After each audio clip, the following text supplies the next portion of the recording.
one of the questions, obviously I'm in sales for Dorsavi, and one Yes, of the ma'am. questions I often get is, well, I'm really looking for technology, but obviously I'm going to have to outlay some money for the Yep. technology. Yep. But I just wanted you to talk to a little bit about not only the great results, and obviously it's going to change the way you treat your athletes and what you do with your athletes, or some of your regular patients as well. But there is a definite return on investment that can be Yep. made from a clinical if we just put Yep. our business hat on. And I Yep. know at Select you've really seen that in your Yep. previous job. So do you want to talk to some of that for Sure. us? Sure. So in my previous role, I was the National Director of Sports Innovation. And so that's for all 1,600 of our sites, and developing programs that have a return on investment. And so how do we define return on investment? And that really comes in a lot of different ways. Number one is the patient experience. How do patients respond to this?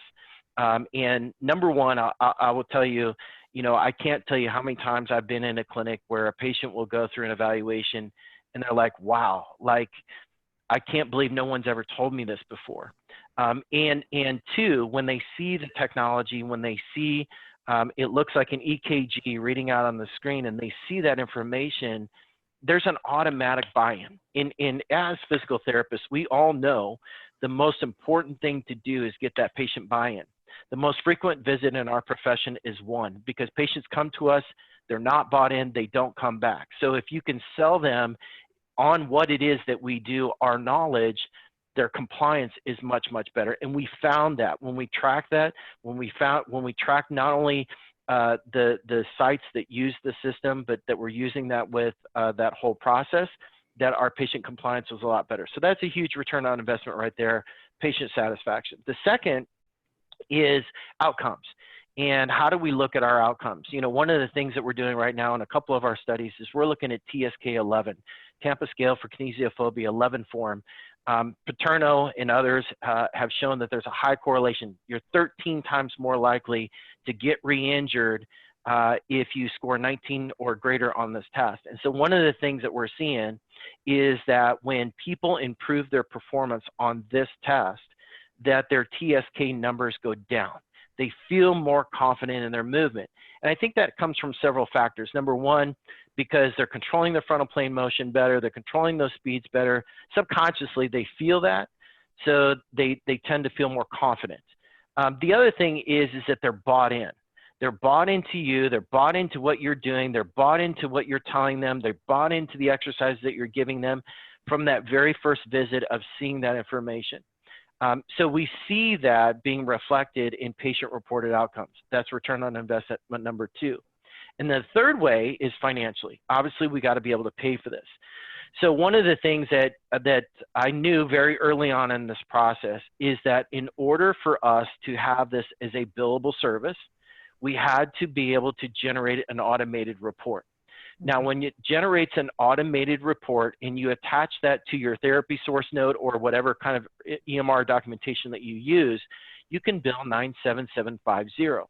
Now, Select is very, very compliant. We're ultra conservative on our compliance. And that was the number one thing that they said, is that with this particular test, you need to bill this as 97750. That's physical performance test. In most situations, that will generate anywhere from $10 to $15 more per unit versus your therapeutic activities, your therapeutic exercise, et cetera. So there is an incremental billing that can also go along with that. Now, our average clinic that was a good producer, and what I say by good producer is they're doing 10 to 12 evaluations using the Dorsavi a month. They're generating anywhere from $1,200 to $1,500. There is a return on investment financially that you get from this. That doesn't count, the increase in referrals that you get as a result of it.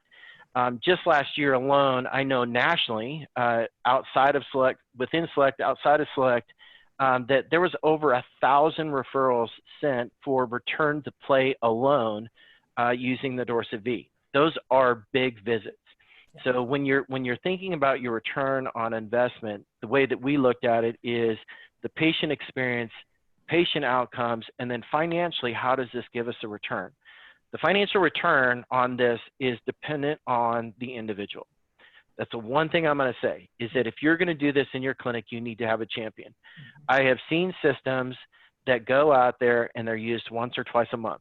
That is not a return on investment in all of those counts, patient experience, outcomes, or financially. That is not a return on investment. The ones that really pay are those who have a champion for the product, because it's going to take someone who gets into it. They start day one, they start doing the evaluations on their colleagues, they start doing it on their staff members, they start integrating it into their practice. They go out, they teach it to doctors, they teach it what the results actually mean to the doctors, so that meaningful information to the physician when they're making decisions. It's somebody who goes out there and promotes it. This is not a technology that can just go into a clinic and just sit there and generate revenue. That's not it. It really takes someone who's bought into it, who's behind it, who's going to support it. So again, I apologize. No, that was absolutely perfect. That's exactly what I see. And I think, obviously, if you're in a smaller clinic and you need something to set yourself apart from everybody else in your market, you know, this technology, especially with you have a little bit of a wow factor with the sensors, like you say, in the data lines, you know, it really does set you apart. And you can also market it as a cash pay program too, depending on the setting that you're in. So, well, you know, Joanne, let's talk about that for a second, because as physical therapists, I think we are so hesitant to even talk about cash-based service lines. You know, when I first wrote our pro forma for doing this program back with Physio, you know, I originally wrote the pro forma conservatively. I was thinking 8 to 10% of our revenues would come from cash-based service, and it is twice to 3 times that. So people will pay cash for this. I've seen people pay anywhere from $120 an assessment. We've done some professional camps, mixed martial arts, where it was paying $200 to $300 per assessment, and that's still cheap for those guys. So that being said, you can create a niche market for yourself, for a private practice that's looking to set themselves apart. It works. And here's the beauty of it. It works. You're not selling snake oil. You're not selling thigh cream. You're not selling something that's, you know, the newest, latest trend. This is movement assessment. We know movement assessment works. That's why they've been researching it since the early 90s, right? We know this stuff works. And to be able to get lab quality data in your clinic in 15 minutes is huge. You know, the other thing that people say is, well, gosh, how do you use this for physicals, Trent? Takes 15 minutes per assessment. Oh my God, I can't do that. Well, let me tell you, we went to a Division II school. I won't say what school, but it was a Division II school, nationally ranked Division II school. We did 400 athletes in 4 days.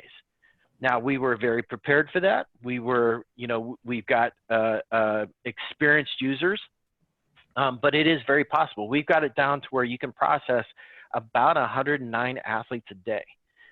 So using this as a part of physicals is easy to do.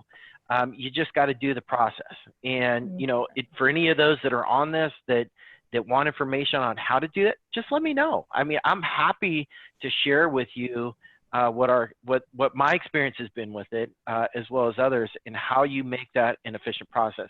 Because here's the thing. You know, one of the biggest barriers I see is that as a profession, we are tech adverse. You know, we love technology, but once you get it into the clinics, like, oh my God, how am I going to make this work with my patient flow? You know, again, you know, Joanne, Shauna, Carrie, myself, ask us, because, you know, the thing is that we have seen what best practices are.